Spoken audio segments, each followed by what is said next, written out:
Not Quite Right features discussions that are unfiltered and uncensored and may include themes that are inappropriate for younger listeners. Also, I swear a lot.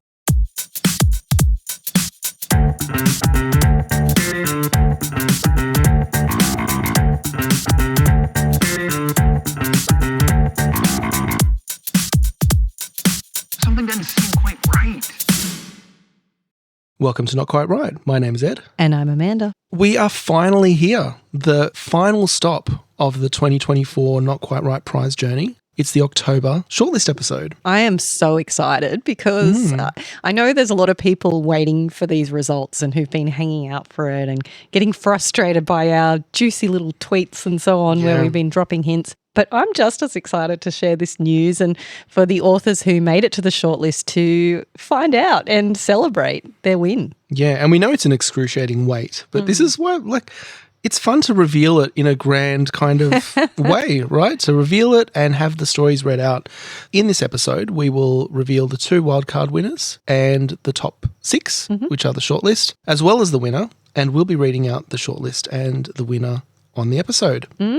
So even if you're not in the long list and therefore not in contention for this particular prize, we hope that you will enjoy these prize-winning stories. Yeah. So before we get to the shortlist proper, let's reveal our wildcard pick. So Amanda and I each have a wildcard pick that we can award to anyone we like, whether or not they made the long list. And in fact, the story I chose for the wildcard this time around did not make the long list. That's right. And my choice was Shining Blade by Bia Otani. And the reason I chose this particular story, and I hinted at it in the long list episode, was that it had an extremely creative take on the head hopping prompt. And the take was that basically the reader, us, we're drawn into the story and it's messing with our point of view. And I thought that was a really, really clever way to handle it and a really fun approach. I will say that maybe the reason it didn't make the long list was some of those issues we talked about in the long list episode around it being maybe a little bit confusing, a little bit too jarring, and kind of, let's face it, kind of mad, this story. This story was kind of crazy, which I loved about it, but potentially was also its downfall in some ways. But that's, I guess, why I wanted to reward it. Bia went hard with this story. It was a super clever take, and I really enjoyed it. Congratulations, Bia. And what about you? Who was your pick for wildcard? I believe yours was a choice from the long list. Yeah, it was a choice from the long list, and it was one that I felt came pretty close to the short list. And it is one that stayed with me a little bit, so I wanted to acknowledge that and give it a wildcard nod. And the story was Tabitha Palmer Was a Part of Me for a Short Time by Nikki Crutchley. And what I liked about this story was, it was one that really embraced the head hopping prompt. And it's a story about a school-aged girl who is saved from bullies by another girl, and that's Tabitha Palmer, and then becomes a little bit obsessed with that person. Maybe not obsessed is the right word, but she's in her head and feels the emotions that person feels. And it's just a little slice of school life, but I felt it latched onto something that I felt was real and powerful. Maybe, we've heard a lot of stories about bullying and mean girls at school or that kind of thing, but maybe not quite from that perspective. Yeah. Of that connection between the bullied child and someone who's like a casual saviour.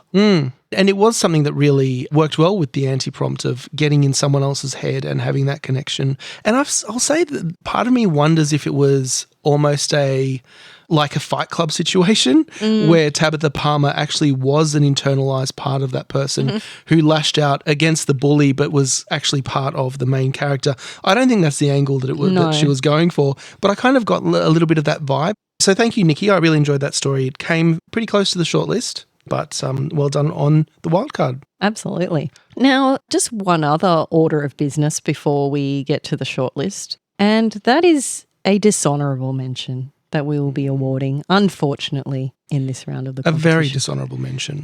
It doesn't get much less honourable. And that booby prize goes to Holly Patricia Sadowski,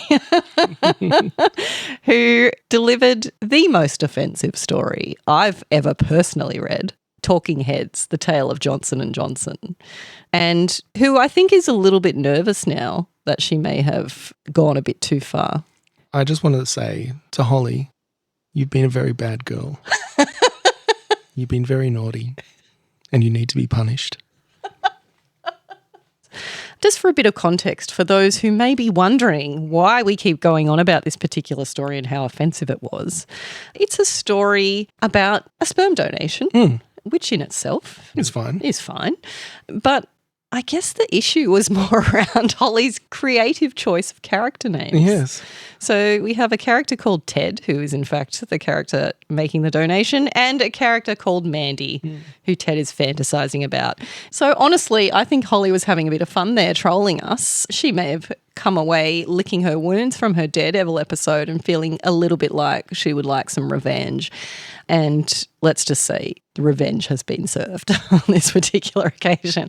So we'll get to Holly's story in detail in her Daredevil episode, which will be painful for all of us, I'm sure. Look, I know, honestly, you're probably a bit worried. Like, have you offended us? Like, you have fully. But really, I'm not so much worried about us. Like, did you think about my husband and Ed's wife when you were writing this story? Because they're the people that I feel most offended on behalf of. And I will say, not to just twist the knife or anything, Holly, but Ed's wife just made me dinner and she's so lovely.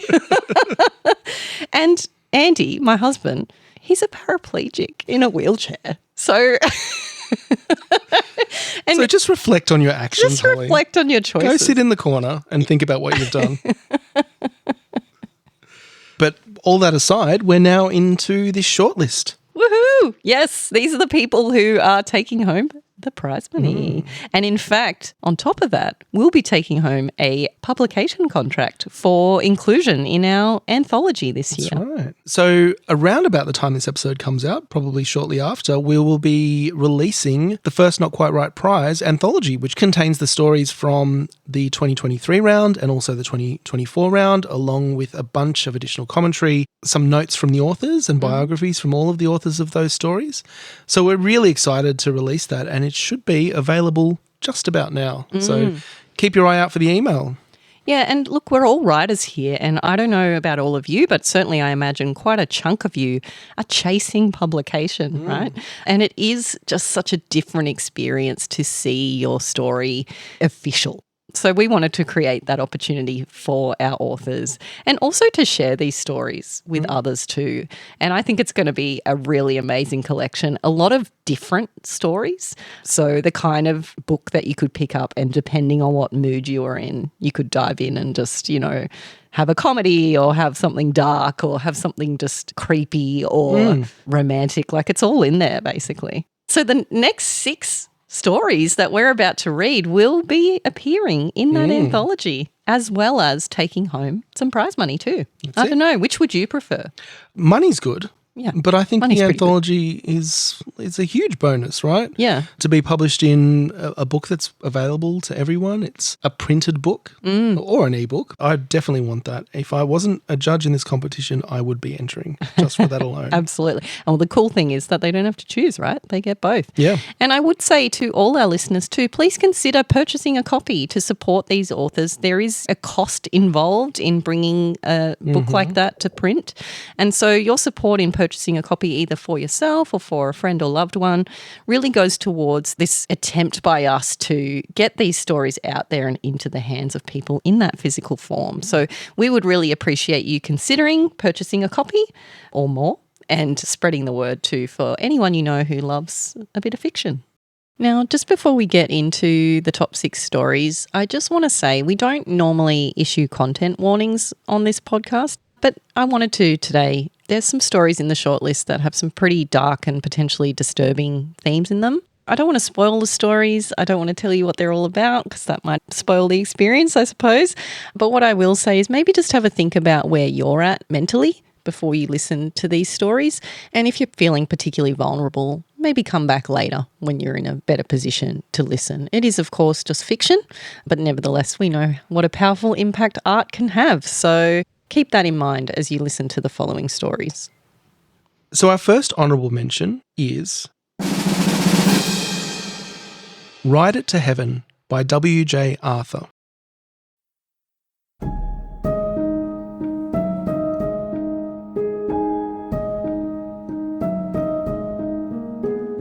Caddy found it unsettling living in a street where the numbers started at 13. When the freeway went through, houses 1 to 12 disintegrated to make the Great Road of Progress. Caddy's house, once in the centre, now hovered on the edge, overlooking the incessant traffic. Mrs. Harborne, queen of the Anzac biscuits, died in the kitchen of number 8. Her house had been at the centre of the left lane where the expansion joints are now. As Caddy lay in bed at night, she listened to the cars grinding over the metal. The rubber tyres became Sharon's agents, chipping and carrying fragments of Mrs. Harborne's soul over the bridge and across the river. The nature strip was the boneyard of Mr. Mackey's garden. It had been turned over when the house went down, but the banana passion fruit had self-seeded. After school, late on Wednesday afternoon, Caddy plucked some to make jam, stuffing them into the pockets of her hoodie. An honour drive of hippiastrums, defiant in red and pink, shamed the weeds and rubbish. Caddy looked in case something interesting had been tossed.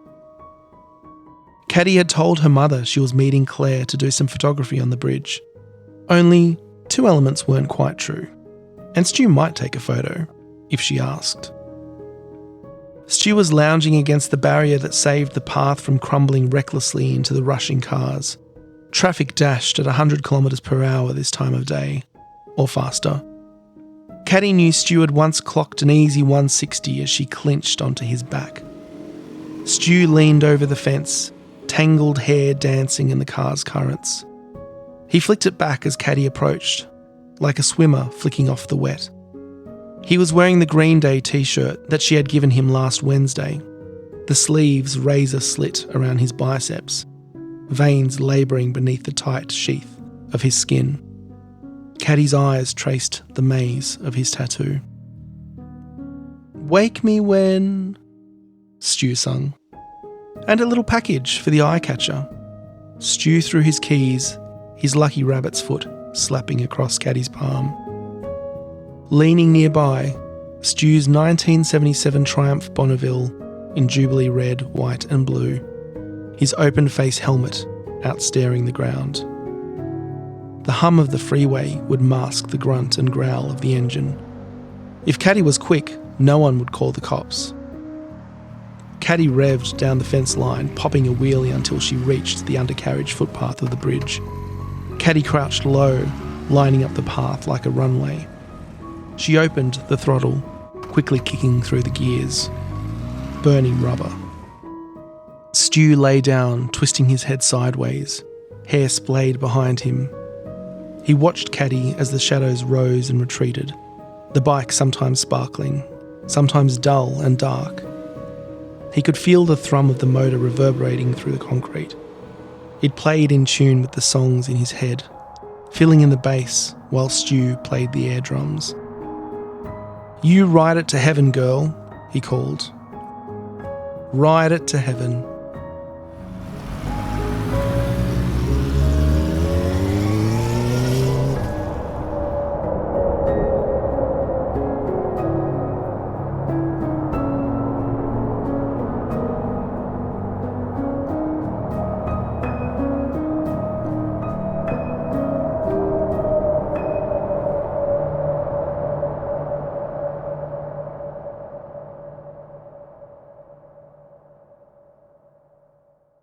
So thank you, W.J. Arthur, for your story, and congratulations on your honourable mention.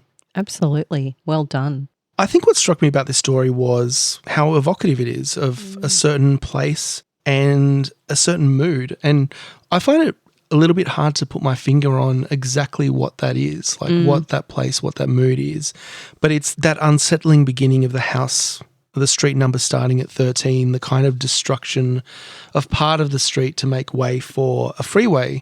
And you know what? I saw a movie recently called Home, a French movie, where a family grows up on the side of a freeway that's closed, and then the freeway opens and it kind of throws their world upside down and breaks the family apart. And it reminded me of that movie, I guess, in a way as well, because you have like almost this trying to recapture something about youth, right? Yeah. There's something expressed in there that's more than just the story and the words that come through. Yeah, I mean, I do think absolutely nostalgia is a part of this, and I would say that Green Day is an excellent choice for a bit of Gen X / elder millennial nostalgia. So good choice there. But it's not just nostalgia. I feel like there's this element of almost that taking off the rose-coloured glasses kind of thing. So, normally when we think of nostalgia, we're thinking back fondly on our past. And while this story, there's nothing negative about it, it does seem to have this kind of colour to it of like a darkness. Yeah, it does. And for me, what that spoke to was this idea of when you're young, thinking you're never going to die. And while this story doesn't say that Caddy dies as a result of riding this motorbike, and it's not even necessarily implied, but she's doing dangerous things, very dangerous things. It's very risky. And, the line "ride it to heaven" potentially implies that she could indeed do that. Now, I heard a story recently online of a young woman who, she had an Instagram account where she would ride a motorbike. She was super hot. So that was her whole thing. And in fact, posted a video sort of saying, basically, I'm going to keep riding dangerously. Some Karen told me to ride carefully, or that, I'm going to die. She was making a joke of it. Well, guess what happened? Shortly after she made that video, she did in fact die. It's tragic. And so there's this element there, I guess, of all the clues being there for you and still thinking you're going to be okay. And whether or not this character dies or not as a result of the risky behaviour, there is still a death, right? And it's the death of youth. It's the death of that perspective that everything's always going to be this way and I'm always going to have this kind of level of control over what happens. It's very much a looking back on this scene. It feels very much like someone looking back into the past as opposed to that scene sort of happening in the moment.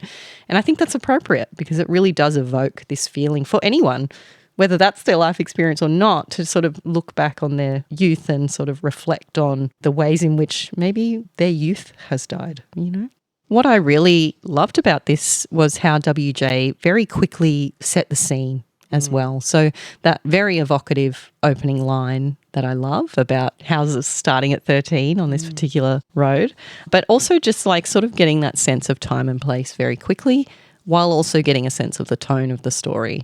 And I think that was very, very well done. It really does help to drop us into the scene and get us to pay attention to what's coming next. Yeah, it's interesting the way that the author has done that, establish the scene and the setting. We do get a bit of a head hop in the first couple of paragraphs into a couple of the previous residents of the street before the houses were demolished. And I think that adds to maybe the darkness of this story. We have these people who've lived their lives here. They had things that they loved about the street. Mr. Mackey's garden was something that surely Mr. Mackey had looked after, painstakingly maintained during his life, and now it's just, there's a road over it. Well, it's a boneyard of the garden. Yeah, and now it's the nature strip. And so those lives that are now gone don't matter. There's that kind of undercurrent that sets the tone for the story.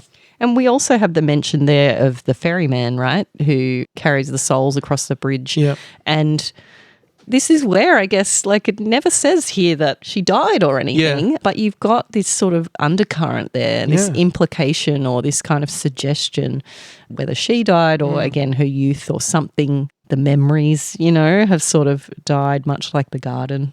I think that's quite clever, and I think it does sort of all work together to build this sort of narrative without ever having to sort of state it. It's subtle, and I think it establishes a nihilism early in the story that then, you project into the characters. Like they live in this world where life is meaningless and they do risky things, and that's why. Yeah. Very evocative and very subtle.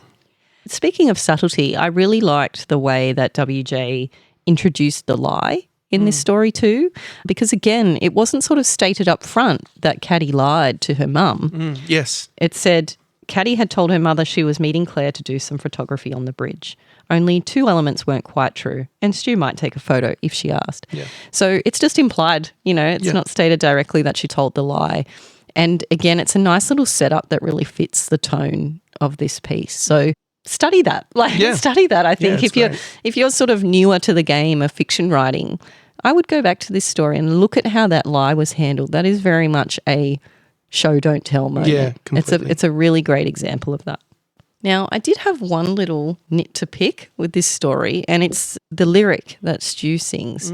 Now, it says, "Wake me when," Stu sung.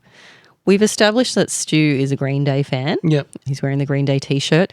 Now, to me, that implies that this song would be When September Ends by Green Day.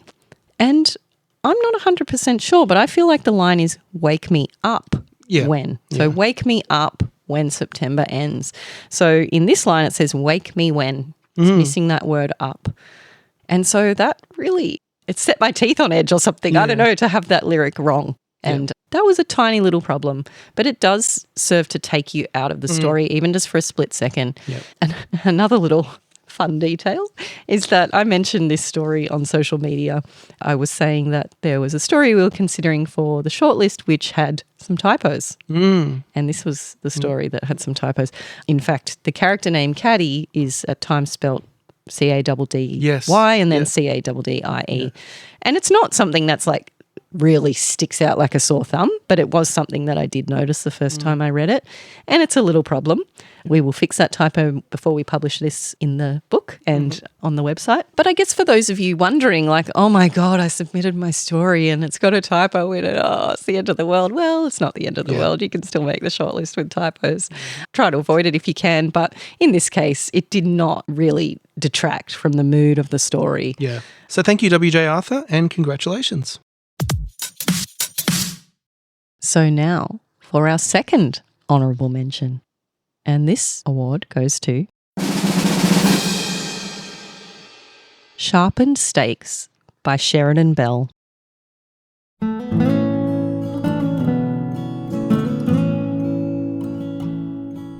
I'm no gambler, but I'm always making bets with myself. Okay, Sienna, hold your breath for 40 seconds and you'll make the squad. Some people use clairvoyance to gain a sense of control over their lives. Me, I strike deals with God. Don't eat the last biscuit, and when you wake up tomorrow, that zit'll be gone. Mind you, if I believed in God, I'd just ask her directly. Finish your essay by 8 p.m. and tonight he'll call. At 7:57 p.m, I type the final word. My cell phone buzzes. Entering the diner, the air is hot, thick, and heavy with the smell of burnt grease and indifference. I scan the room and, for a split second, think the slight bearded man in a plaid shirt at the bar might be him. Then the real thing waves to me across the room, clean-shaven and sharp-featured, like a young James Bond or an old Peter Parker. "Hey, kiddo," he says, pulling me in for a hug. The scent of sunscreen and tobacco takes me back to the beach when I was 8 and he was still my whole world. "Hi, Dad." He holds me, a second too long. I pull away and slide into the booth. The cracked red leather, sticky with spilt soda and residual body heat, slaps my thighs. "I ordered you a Pink Panther. That's still your favourite?" "Sure." He asks how school is going. I fabricate my sporting successes, exaggerate the size of my friend group, until our drinks arrive. "If the next song is from the 80s, you'll apologise for taking so long to call." The viscous liquid slides down my throat like half-frozen jelly with a sickly sweet raspberry bubblegum aftertaste. "You'll promise to see me more often." An inefficient fan whirs above us, dispersing humidity about the room. "And you'll mean it." "You said you have good news?" I prompt. He clears his throat and takes a swig of beer. Even the bottle is sweating. In the background, TLC trills about chasing waterfalls. "I've been promoted." "Congrats." He raises his arm to wipe his brow, revealing the darkened stain of his underarm. "Miranda and I are moving to Queensland." "If that guy makes eye contact, you'll choke on your Heineken." Plaid shirt man glances up. I quickly look away. My father claps his palms together in a prayer position, then lets them fall, pointing towards my crossed arms. "So, what do you think?" "If I tell you the truth, you'll surprise me." "Well, that sucks." He nods and leans back, studying me with keen eyes. He's thinking my hair's dirty, I've gained weight, and lost confidence. He's ashamed of me. "You look more like your mother than ever." I slump further into my seat, clammy thighs slipping over the distressed fabric. If I don't cry, you'll stay. Hey, Sienna, it's a compliment. She was gorgeous when we first met. I look at him and a single tear escapes. So, I'm right, but there's no joy in my victory. Next time, I'll up the ante.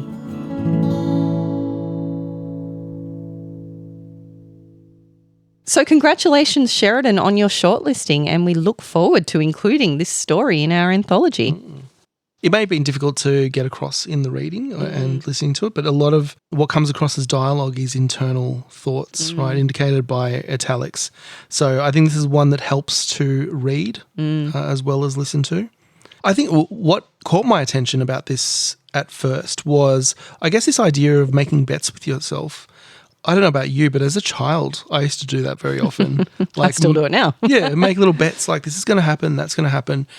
And then just that relationship with her father and the issues that go along with it. And that's another common thing that people face, but told really from a different perspective, like framed in this throwing your life into the hands of fate kind of angle, but not really, because there's a moment where she says, I'll choke on my Heineken if he looks at me. And then the moment that he looks up, she kind of looks away to avoid that happening. Yeah. For me, what grabbed me first was the way that Sheridan set expectations in those initial lines and then immediately subverted those expectations. So we've got the teenager here. She's talking about zits. She's talking about hoping someone's going to call by 8 o'clock.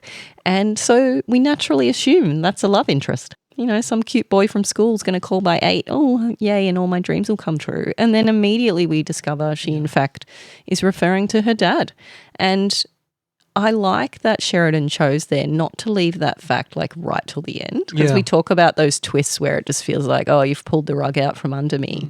Whereas in this case, it feels very much, because it's paid off immediately and we're not led any further down that incorrect path. I found it quite satisfying actually to sort of go, oh yeah, I shouldn't have assumed that. Yeah. You know, and then you're all in then. You're immediately onto the story. And it's also quite, and we talked about in the long list episode, how surprising the reader can be quite effective. And this was a surprise. But it was a surprise in which as well, like the story deepened. You know, we're thinking it's one thing, this story, surface level story, a teen romance. Yeah. And then, you know, we drop down into actually what is quite a serious story and quite an emotional experience for this character. And the teen stuff at the start really sets up her and where she's at, but the story delivers something quite impactful from there. So I think that was probably this story's great strength, and what made it stand out was at least in part that. I do think it was also technically very well written. There was a lot of showing, not telling, and a lot of great character development, some good lines of dialogue, that sort of thing. Yeah, I was going to say the relationship between the perspective character and her father is told really through a lot of subtext. Through that interaction between them, we get that picture of how that relationship may have developed over time, what the history may have been. And we don't get all the detail, but it is delivered through that showing and that subtext. Yeah, and so a couple of showing moments that I'll call out, I guess. We have Sienna thinking to herself, if the next song is from the 80s, you'll apologise for taking so long to call.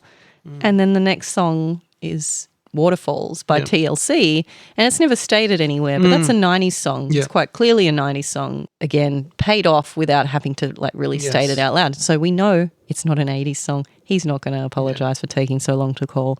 And I think that's quite clever. So that's a nice little showing moment.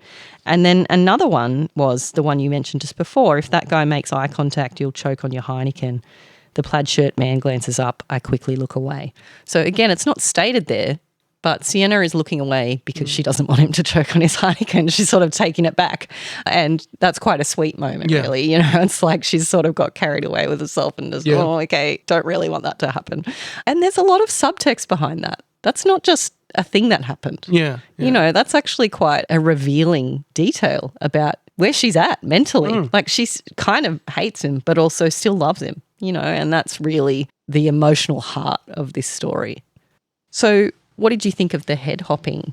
Yeah, we never really get a shift in perspective per se, right? We just have her making assumptions about his thoughts. Yeah. So I thought that was effective. I thought so too. I think that was a clever way of handling it. One little nit I have to pick about this story would be that closing line. So the story ends with, "So I'm right, but there's no joy in my victory. Next time I'll up the ante." Now, after quite a lot of beautiful showing moments, that felt very much like a telling moment, and it did to me lower the tone of the story just that little bit right at the end. So while I don't think it spoiled the ending, I do think there was probably a stronger choice of ending line there. And I think that maybe would have had a bit more of a powerful effect. And I will say that this was one story that we weren't quite sure where it fit in the shortlist. We knew we wanted it there. We didn't know where it fit. And I think with a more satisfying ending, maybe it would have gone up a rung or two. Yeah. And potentially, at the very least, I would suggest, as I sometimes do, just ditch that last line and instead end on, "I look at him and a single tear escapes." Yeah. And then we get to assume, as we have done with all of her other thought processes, we get to assume what that means. But, having said that, I found this to be a really emotionally resonant story, quite relatable. I mean, that's not a situation I've been in myself, but certainly know plenty of people who have, and I thought it was handled very beautifully. So well done, Sheridan, and congratulations. So, in fourth place, we have Love Struck by a Lamppost by J. Lewis Edney.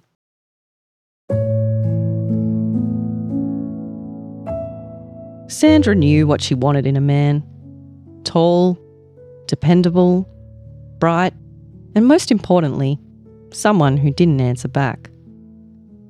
The guys tonight had been dead weight, a who's who of who's not. Raggedy, rude, and relentless in their pursuits. She hated a tryhard. The sun was beginning to rise as she stumbled down the pavement, an unfortunate smell of alcohol-induced vomit still clinging to her skin-coloured tights. Most of the lampposts had turned off their lights for the sunrise, all except one. She stopped as she passed it. In her drunken stupor, she looked up at the light. "See? You're what I'm looking for, sweetheart." The last word was particularly slurred. She reached out and grabbed the lamppost with a clammy palm and began twirling around. "You wouldn't disappoint me, staying alight while all the others just give up so easily," she said as she spun. The lamppost did not respond. He also did not know why he was still on when all his brethren were asleep. Probably a wiring issue. "I'm Sandra, 28, the 40-year-old said. "An Aries so fiery in the streets and commanding in the sheets, if you know what I mean." The lamppost stood stoic. He did not know what she meant. He had no concept of star signs. "I tried that line on some of the guys tonight, set expectations and all." Sandra swayed on her feet. "But the ones interested weren't exactly Ryan Reynolds." She huffed, standing right in front of the lamppost now, chin tilted up. The lamppost was not familiar with Ryan Reynolds. Maybe he was another like him, filled with steel-wired cabling and a low-pressure sodium lamp. Sandra's head wobbled as her gaze travelled up and down the lampost's simple, sleek form, tracing its curves as her eyes roved. "Solid. Reliable," she muttered. One hand still clung to the metal, and she pressed her cheek against its cool surface. "You're so strong." In the sticky summer heat, the lamppost chill soothed her flushed face. Her hand slid lower, gripping him tighter. She sighed, imagining what it would be like to kiss him. The lamppost could only watch on as she leant forward, her lips in a strange contortion as she went to press them against his base. Thud. Before her lips could make contact, her forehead beat her to it, the sound echoing down the street. "Holy fuck!" she shouted, recoiling in pain. "What the hell am I doing?" she screamed, desperately rubbing her forehead. She balled her fist and took a swing at the lamppost, completely missing and falling flat on her face. She was splayed on the ground, her cheeks red, eyes wet, and wondering how this was her life. As Sandra lay there, defeated, the light above her flickered once, and then, with a soft click, it went out.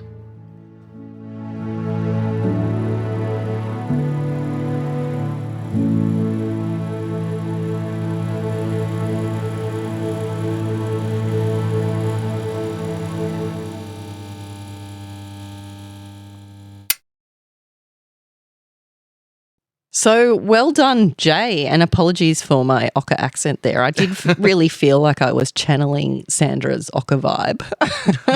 It just came through me really easily, actually. Yeah, it felt like you were channeling some deep emotion there. Maybe you've been in this exact situation. Oh, I'm not far off it, to be honest. But yeah, like this story was absolutely a bit of fun. Bit of slapstick comedy. Everybody loves a good clang of the head against the lamppost when you're trying to kiss it, question mark.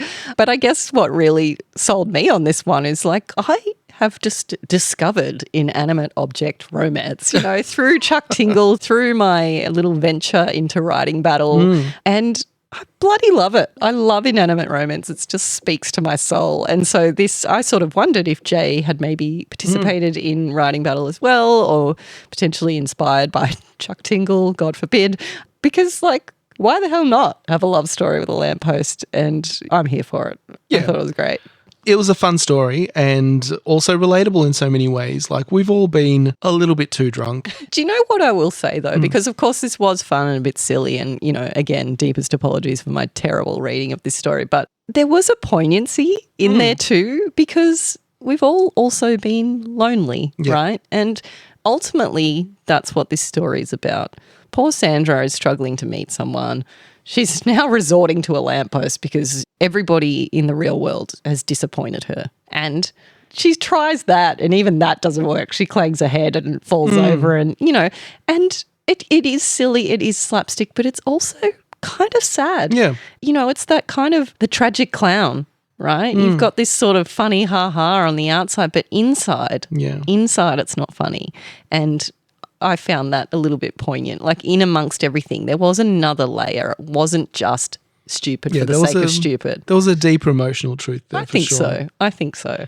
And it was also a great take on the anti-prompt, you know, where the head hopping that we're getting is she has anthropomorphized this pole, but the author here has also anthropomorphized the pole to the point that we're getting its perspective on what's going on, which I thought was an interesting and cool. funny element of the story. Yeah, and especially because of the way that's presented. Like, obviously there's just a couple of lines there.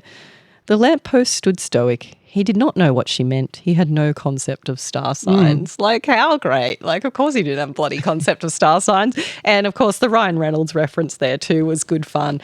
Also places it in time and place. You know, and Ryan Reynolds is sort of a popular reference at the moment. And so the idea that this lamppost might not know who Ryan Reynolds is just great. It's just really fun use of voice there. So I'll say as well that my initial judging comments for this story were just, it's so delightfully weird, straight to the pool room. Yep. So here it is, in the pool room, in 4th place. Well done, Jay. Congratulations. And now, on the dais. In 3rd place. The Tip of the Tongue, the Teeth, the Lips by Eilish Forwells.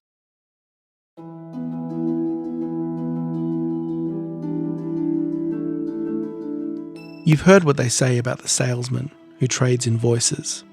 You know he can't be trusted. But at the chime of your bell, you creak open the door and usher him in. You crack him a smile. You tell him to sit. You serve hot tea and some shortbread and let him begin. Palmer J. Calliope's the name, and trading voices is my game, he says between bites. You raise your eyebrows in mock surprise. I didn't know you could do that. You lie. Your voice is brittle, like an aged tree collapsing in the howling wet winds of a winter. It's simple, really. He pauses, slurping his tea and preparing his pitch. For a reasonable price, you can transform your voice into that of another. For a night, a lifetime, or even just an hour. I've got 7 types of laughter. Perhaps a snort or a chuckle, or something sultry, and smooth, or haunting like a poet. Escape for a while, distract from your worries and lighten your woes. But the so-called vocal exchange is no secret to you.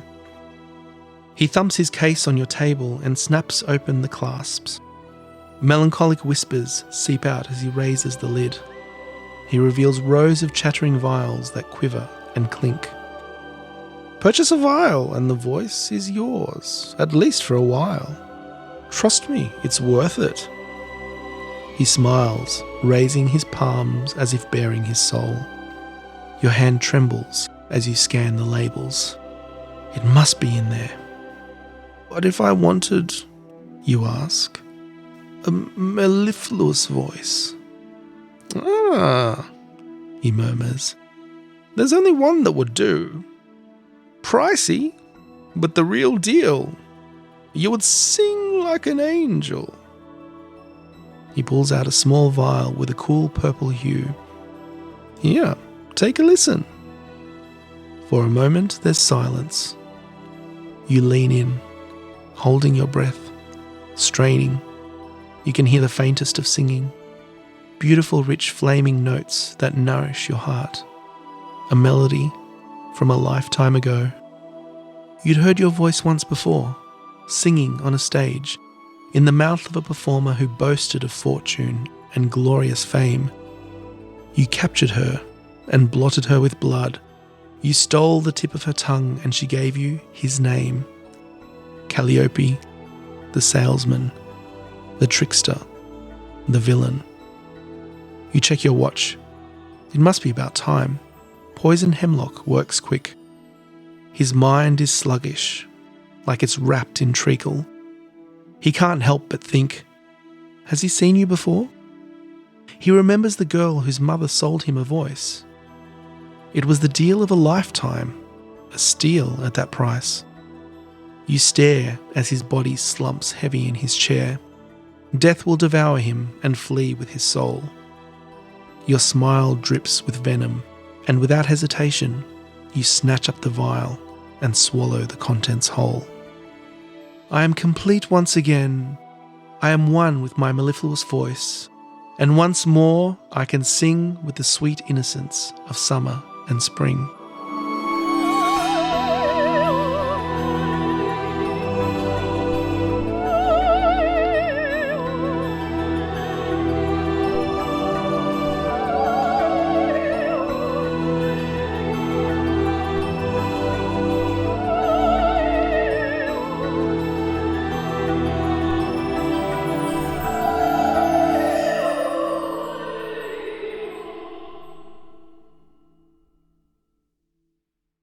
So thank you for the story, Eilish, and congratulations. I feel it's fairly rare for like a fantasy type story to crack into the shortlist. Am I mistaken in that? I don't know. We've had some unusual things make it in there, Easter bunnies and whatnot. But yeah, like this kind of tone. Yeah, I guess a straight up, this is set in a world where stealing voices is possible. It could be our world. It's a little bit of a fantasy element, and it's a full story. I mean, it is played out in a scene, which is excellent for the flash fiction format, but it tells like the story of this young girl who's had her voice stolen and she's captured the person when she's heard her voice and said, where did you get my voice? And gone back and tried to get her voice back and exacts revenge on the person who stole it from her. And that story is told within the scene quite subtly, I guess, and very masterfully done, and not just in flashbacks. Like 10 years ago, this is what happened. Yeah, I do think this was a real artful inclusion of backstory, and it was all relevant backstory, right? Yes. There was none just, I'm just creating a vibe here. It was absolutely all 100% relevant to the present scene and told at the right time. You know, we didn't get too much of it. It was really well done. Yeah, and it was a complete story. And sometimes we say, well, don't worry too much about plot and having, I guess, too much happen in your story. It's more about the scene and the characters. And that is here in this story. We do have the scene, we do have the characters, but there is also a real story. It's very difficult, I think, to pull off this kind of story in flash fiction. And Eilish pulls it off very well here. Yeah. So I mentioned in the long list episode that this title, The Tip of the Tongue, the Teeth, the Lips, is actually a vocal warm-up exercise, which I didn't know when I first read it. And there is a mention in there of this character stealing the tip of the tongue of the woman who I guess was singing with their stolen voice. And that was a really perfect link to that title. But also, I guess once I realised what the title meant as this vocal warm-up exercise, it really added another layer because this story is all about that voice. It's about a singer. So that felt really appropriate then once I understood the context. It's also just, I called it out as one of my favourite titles because it was quite evocative. And this whole story is very evocative and sort of has that unsettling but draws you in, like that kind of feel to it. Yeah, it's all very Poe's single effect. Yeah, absolutely. They're like all of the lines of the story are pointing in the same direction, including the title. Including the title, absolutely. This was a story also that was told in second person, which is rare. So it is us, the reader, who has had our voice stolen, actually. And that's an interesting way of approaching it. And second voice has a bit of a bad reputation in the writing world. It's often disdained as being sort of a bit of a crazy way to write. But it can work in flash fiction, and we've established this in previous comps, I guess, that because it's short, you can get away with that sort of more unique style, that bit more out there kind of approach. Whereas you couldn't, at least certainly not as easily, sustain an entire novel written in second, but you just get too sick of hearing the word you. Amongst other things. And so, that can make it stand out. I mean, we only ever have a couple each round that do the second person approach, but it has to be done well because, of course, it's very easy to put off a reader if you're saying you and then you're listing off a bunch of completely inaccurate and, wildly inappropriate things about that person. And, of course, all readers are very different. But I did think it worked in this case because it was kind of like just really hooking you into that scene. Yeah, I don't know why. It was fairly transparent to me as well. It didn't grate with me at all. What I think was really well done here too is that Eilish has chosen to use a lot of auditory details throughout this story. Now, this is all a story about a voice being stolen and stolen back. And so the choice to really focus on those sounds, I think, was a clever one. We don't get a lot of what it looks like, this scene. We don't need to because it's all about this conversation and it is all about this voice. Yeah, you don't really feel lacking in any way. Like I felt like I knew where I was. Even the voice of Palmer J. Calliope, he's got a really cool salesman voice. That's all I needed to know about him. I just needed to know about how he's got this real classic salesman-y kind of approach. And then I could just picture exactly what he looks like with his case of quivering vials and my brain just fills in the blanks. Now, I really loved this story the first time I read it and in fact marked it down as a favourite from the very first reading. But there was one little thing that I didn't love about this story and again, it was that final line. So this final line where it turns to, I am complete once again, I am one with my mellifluous voice and once more I can sing with the sweet innocence of summer and spring. So this is after us, the character, has drunk from the vial and it just really did jar on me. So this was that jarring head hopping. I can absolutely see why Eilish did that and, it was appropriate to do in this competition. But I feel like it was a little bit of a case study in why head hopping can be a problem because we've established this voice. It's a really great voice for this story. Like we're in it, we're enjoying it, and then all of a sudden, woof, we're somewhere else with it.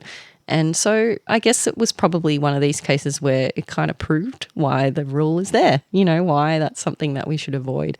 But having said that, I get it. This is a challenge in which we're talking about head hopping, and so totally appropriate to do in this particular case. So congratulations, Eilish, on your podium finish. And now, in second place,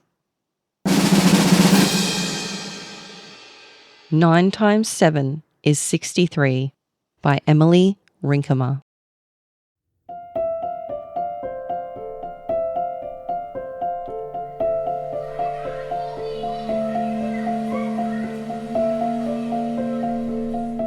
They know the drill, have done it almost monthly since starting school. But this is different. Ms. Callahan's voice is sharp when she tells them to move to the back of the room, now, under the whiteboard with Luke's scrawled complex sentence example. He wishes he hadn't used the name Tommy in his sentence because maybe it's obvious that he likes him, that he's written the name in his notebook hundreds of times. When they hear the pop, pop, pop, Kelly thinks she's not going to fall for it this time. Not like last time when she hid behind the historical fiction shelf in the library because there was a shooter. Only, it wasn't a shooter. It was the community service club doing a balloon popping fundraiser. And everyone laughed at her, except Siobhan, who apologised when no one was looking, who recognised herself in Kelly, someone who was quick to hide, quick to stay out of the way of loud noises and breaking dishes and open palms. Balloons, Kelly thinks, just balloons. And Kevin breathes in through his nose, out through his mouth, just like his mum taught him, just like they practiced at home. And he does his times tables in his head, also his mum's suggestion, because numbers make sense to him, unlike people and words. And he's on threes now. 3 times 4 is 12, 3 times 5 is 15, 3 times 6 is 18, and pop, pop, pop, only louder. And Miss Callahan, Andrea, tries to picture her daughter, who's in art class in the Blue Wing right now, but she can't remember what she was wearing when she ran out of the house this morning. And it's so important that she remember, that she can bring up an accurate picture of her. Cameron taps his index finger on the floor next to Luke's sneaker. Tap, tap, tap, tap, tap, tap. He's tapping out a song he's singing in next week's holiday concert. Only he keeps messing it up. And he knows his dad will notice and will tell him he has to work harder if he wants to be someone, if he wants to matter. And 6 times 4 is 24, and 6 times 5 is 30, and 6 times pop, pop, pop, pop. And Davis flinches, leans into Andrea, grabs her hand, and she whispers to him, to them, to herself, "We're going to be okay. I promise. We're going to be okay." And 8 times 6 is 48, and 8 times 7 is 56, and 8 times 8 is 64. And it wasn't the blue sweater, it was the green jacket, the one they bought her for her 15th birthday, because she'd asked for it, because she said it would make her so happy. And if Luke gets out of here, he'll tell Tommy. And yes, it was the green jacket, she's pretty sure. And did she yell after her? Balloons, just balloons. Did she tell her to have a good day? She thinks so.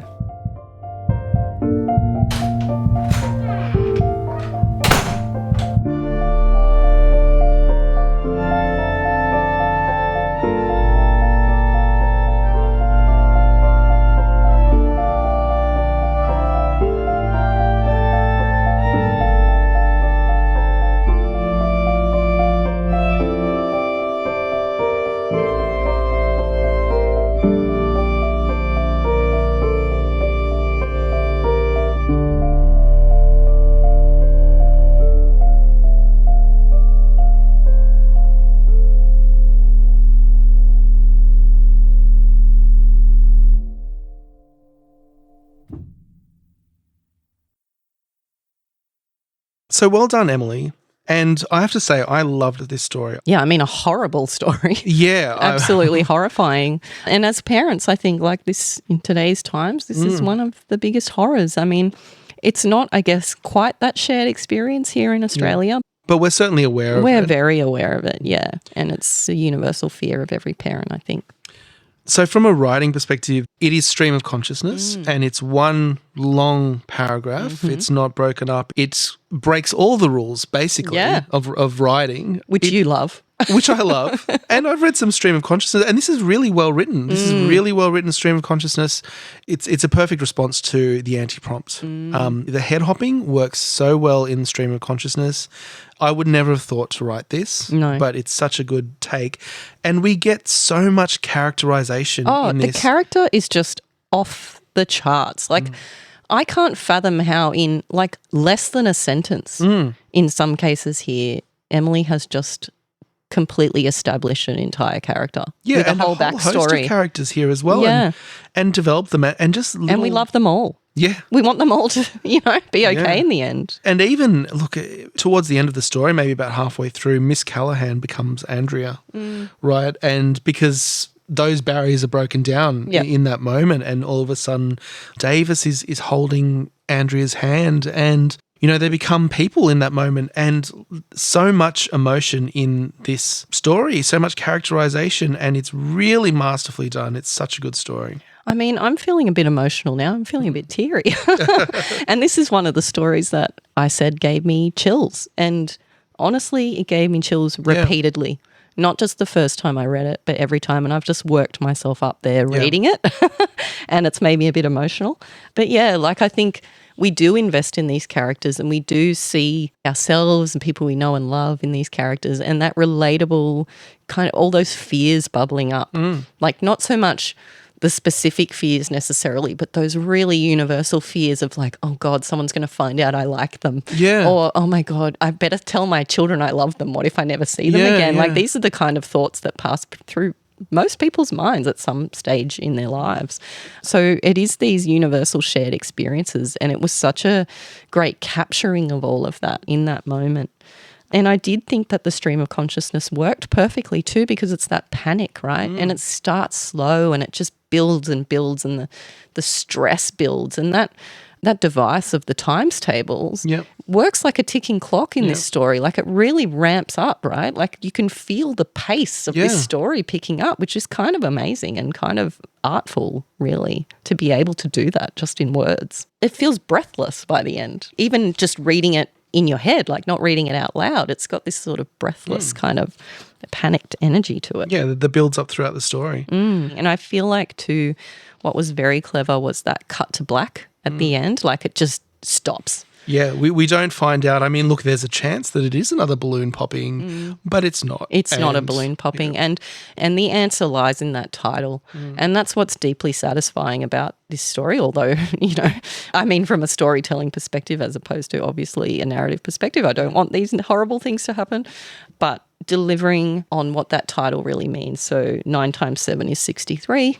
We can imagine that's where he got up to. Yeah. And that's just really sad. And we called this out in the long list as well, but the lie being told here is that promising the class that they'll be okay, which is very dark. And it's not stated as a lie. It's not, I promise we're going to be okay. She lied. No. Or anything like that. It is just, we know it's a lie. It's we implied. receive it as a lie. Yeah. Yeah. So, yeah, that was a lot. But thank you, Emily. I feel like you've really channeled some deep emotion there, and I feel like you've created something actually very beautiful in a dark time. And I think we do see that when these things happen. We see communities coming together. We see people at their most vulnerable, and that's the feeling that you really captured in this story. So well done. And finally, we're at the pointy end. Yeah, just like the trophy, right? Pointy. So let's reveal who the winner of that trophy is, and the winner of $1,000, and the winner of the October 2024 Not Quite Right prize for Flash Fiction is...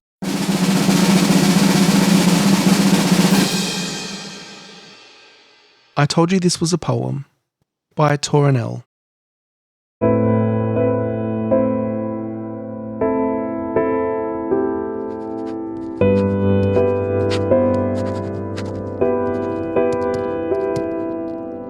I told you this was a poem when you asked why I was crying. You sat on my lap, counting the syllables on your fingers, hoping to keep its rhythm with your palms. You'll read this again when you're older, searching for a reason and finding no rhyme. I told your mother this was a memoir, but she didn't know I was starting with the end.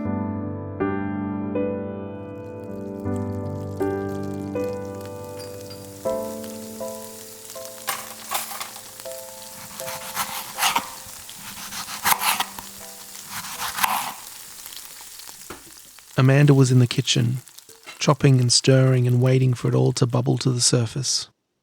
She knew Isaac was taking it hard. He was the strong, silent type, growing less strong and more silent as the months went by.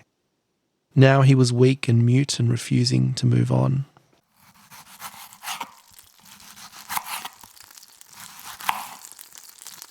The blade nicked the inner wall of her thumb.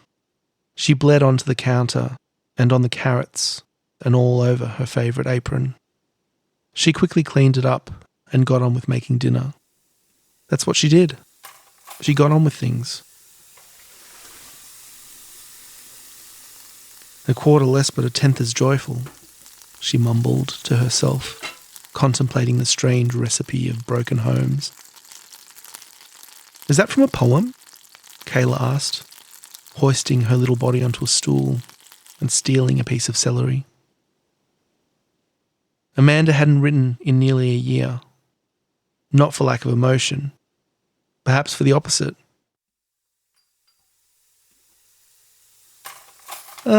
Yes, dear. Does it rhyme? Kayla preferred limericks. Her brother had liked haikus. I'm afraid not. Then I don't want to hear it.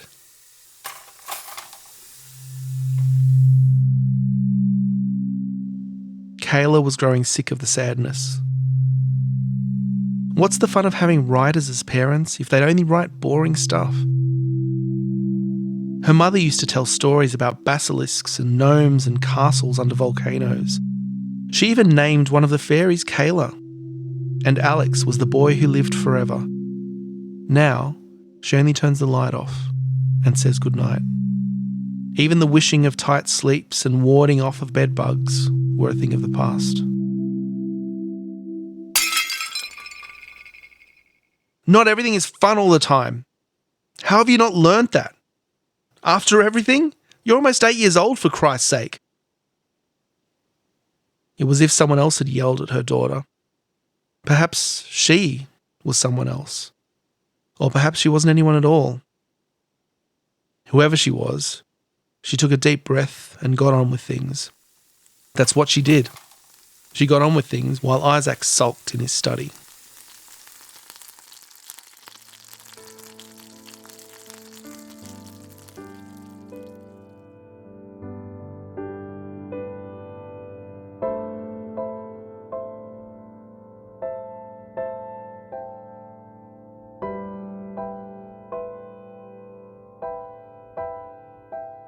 I told your mother it was for safety, and kept it with the deed and the will and my grandfather's watch. The year Longfellow published Evangeline. I should have known he'd know. I'd like to think this is poetic, that what I'm about to do rhymes. Maybe an elegiac couplet, the father having 6 feet, the son having 5.5. Or maybe it's just an elegy. Or maybe I'm just a fool. I told you this was a poem when you asked why I was crying. But I think you knew it wasn't. It's just a reason without a rhyme.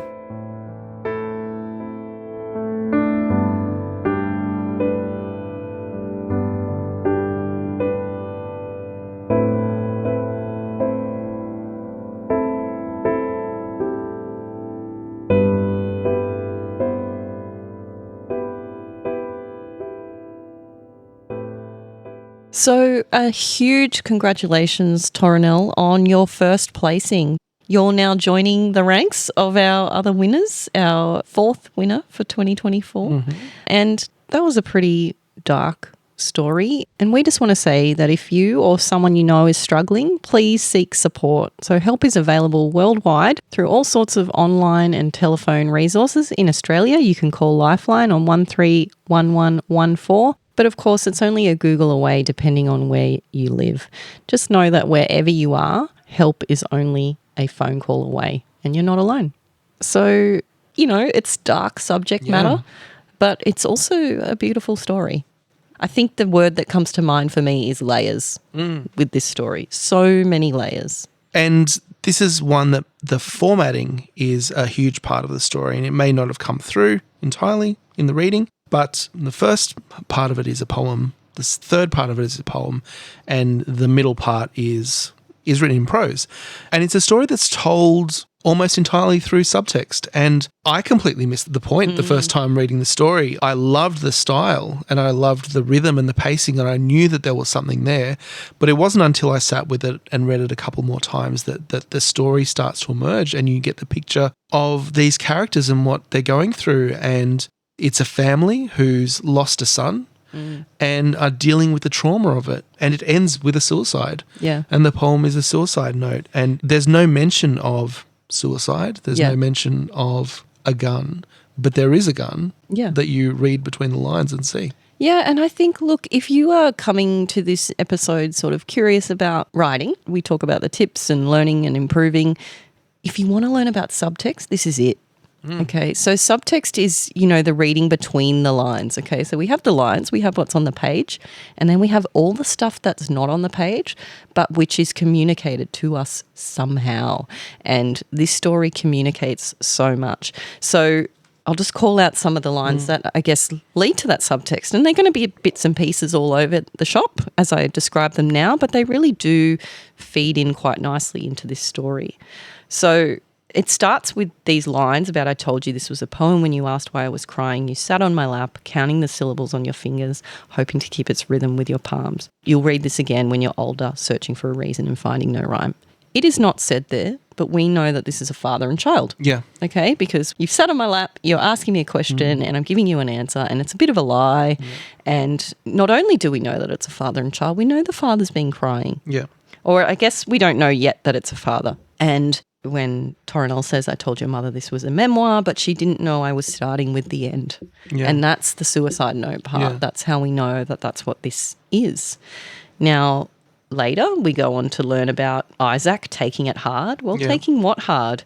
And, Amanda getting on with things. Well, why? And we know that the family is breaking up because she talks about the strange recipe of broken homes. She never says this home is broken. Yeah. And yet, here we are, we understand that. I think the moment where we find out that the son has died is in that line, does it rhyme? Kayla preferred limericks. Her brother had liked haikus. Yes. That one word, had, is carrying this whole story about this boy's death. And that's extremely artful. Yeah. And that's something that you can very easily miss on first reading. Yeah. And in fact, I missed that whole story about the loss of the son on the first reading. It wasn't, I knew this was a suicide note when I first read it, but I didn't get the whole backstory about why this man is struggling and why the family's falling apart until those subsequent readings. Kayla searching for the rhyme, and that does hinge on this sort of pun on that idiomatic expression of, what is it? No rhyme or reason. No rhyme or reason. Or no rhyme nor reason. Yeah, and her searching for a rhyme, both parents being writers or at least, involved in literary sort of world, her wanting to get that back out of her parents again, struggling to find that. All of that is just such rich subtext about what's going on for her as well. Yeah, it's a great motif that ties the whole thing together. Again, the Poe's single effect. We have the poem and the rhyme nor reason being the whole through line of the story. Which is quite beautiful and also very, very fitting. Like very fitting, no rhyme or reason. Yeah, and it's also flows into the sections, obviously the rhyme section, but also the mother's section in the middle, which is told in prose, is very much reason. Like mother is getting on with it. She's working through her issues. That's reason. And the father is rhyme and sadness. So it's also that contrast between the two of them. Absolutely. I think another little beautiful and probably, I would say, the best little example of subtext in this story was about the gun. Okay. Yes, and so again, you said it was never mentioned there was a gun, but it was. Okay. And it was mentioned between the lines. And here are the lines it was mentioned between. I told your mother it was for safety and kept it with the deed and the will and my grandfather's watch. The year Longfellow published Evangeline. Now, it's not a big gun culture here in Australia. One of those references might have been more evident to someone with more knowledge about guns, but I had to Google, and I'm sure many would. The year Longfellow published Evangeline was 1847, which is a type of gun. So it's a .44 caliber Colt Walker revolver, apparently, and that's never said anywhere. No. But we now know exactly what type of gun He has. And that might be a type of gun that's familiar to some people. It's not to me, but I can understand the idea of a revolver and why you might keep it with the deed and the will and the grandfather's watch. Yeah, for me, I didn't know what that reference was about. And it was enough just the lines before that. So I told your mother it was for safety. So what is for safety? You jump to a gun, obviously. And even the word safe being in there primes you for the next line where he kept it with a deed and the will and my grandfather's watch. Those are the kind of things you would keep in a safe, like in a locked safe. So it is that the priming in the one line leading into the next line, making you think of a gun. It's really clever. Really, really clever. And just on that, Evangeline, right, which is itself a poem, and this story just sent me down an absolute Google bloody rabbit hole. But basically this poem, Evangeline, it represents lost loved ones and heartbreak. So it's very appropriate for this particular story, and it's very appropriate that it would be in this character's mind at this moment. Yeah.